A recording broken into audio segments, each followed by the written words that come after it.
continuar, deixa eu só fazer uma pergunta aqui para o general Teófilo, tá?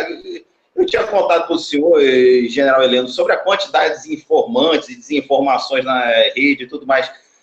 General Teófilo, me diga uma coisa, eu roubei alguma arma do Exército? Você está louco? Se tivesse sido roubado a arma do Exército, você tinha respondido IPM, teria sido processado, julgado, além de devolver a arma, você estaria hoje preso. O Exército tem uma grande característica, ele não passa a mão na cabeça de nenhum de seus militares que errem. Esse é um apanágio que nós temos.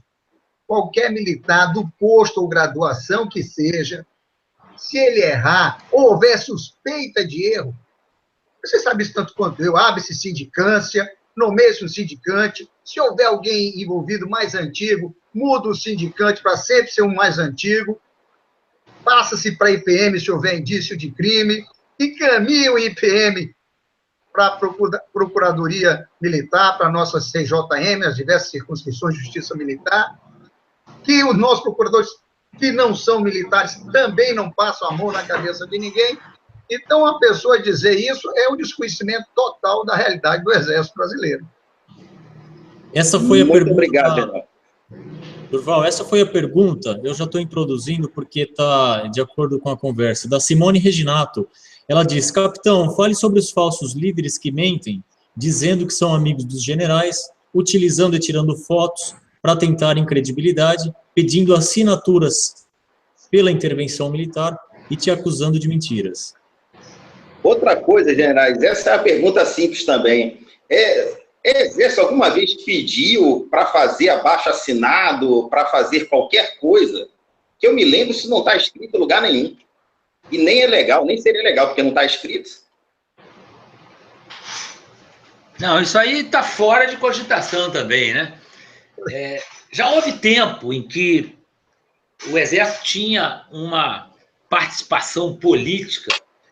O pai do Teófilo viveu essa época, muito mais do que nós. Porque o Exército tinha quase que esse cacuete, né? Ao longo de toda a história do início do século XX e uma boa parte do século XXI, nós tínhamos uma participação efetiva no campo político. E havia realmente dentro das Forças Armadas, não era só no Exército, militares envolvidos com políticos, atitudes tipicamente de interesse político, mas isso não era uma faceta do Exército brasileiro. Isso acontecia com todos os exércitos da América Latina e com muitos exércitos no mundo. Era natural que o militar, até pela sua esmerada formação, seu conhecimento da história da pátria, ele acabasse se envolvendo. A partir do regime militar, houve uma conscientização dos nossos oficiais, desde a academia militar, desde a escola de sargento das armas, todos aqueles que passaram pelo sistema militar de ensino, foram doutrinados pela despolitização das Forças Armadas. Então, hoje, as Forças Armadas se orgulham de serem apartidárias e apolíticas. Nós servimos ao Estado brasileiro. Isso choca muito a nossa classe política. Nossa classe política não está preparada para ter as Forças Armadas do nível que tem. Eu sempre digo isso. As nossas Forças Armadas estão num nível muito superior ao restante do país, em termos de formação, em termos de ética, moral, patriotismo, dedicação ao serviço, abnegação.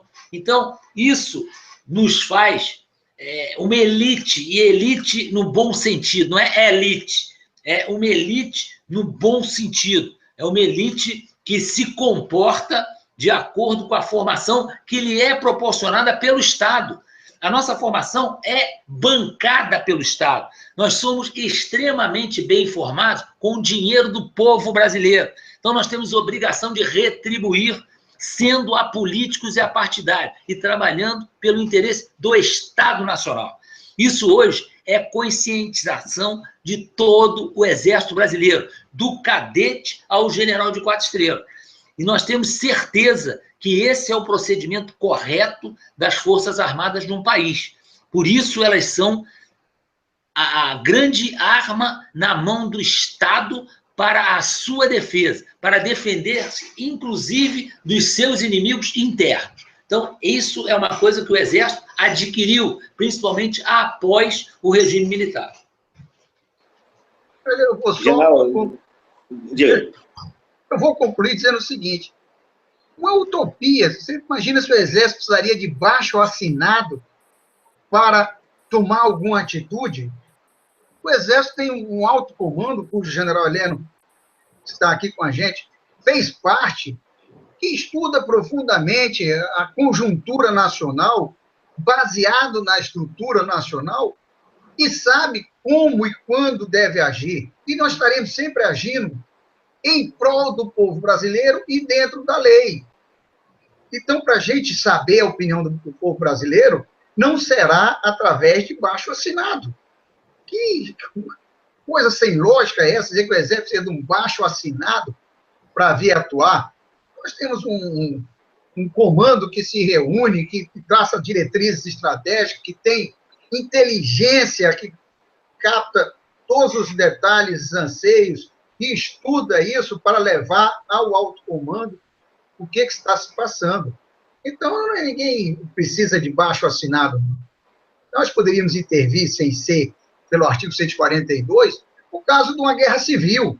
Poderíamos entrar como entramos em operações de paz no exterior, para separar os contendores, que o general Heleno sofreu na pele ter que usar nossa tropa entre duas facções rivais lá no Haiti, e ele sabe bem o que era aquela cidade da Soleil, que tinham que resolver os problemas. Então, não é baixo assinado que o Exército vai fazer o Exército agir em prol do povo brasileiro.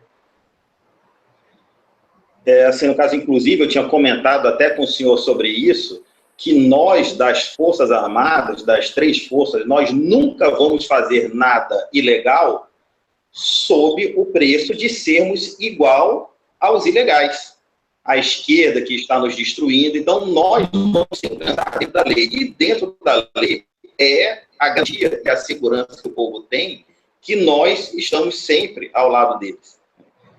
Eu vou entrar aqui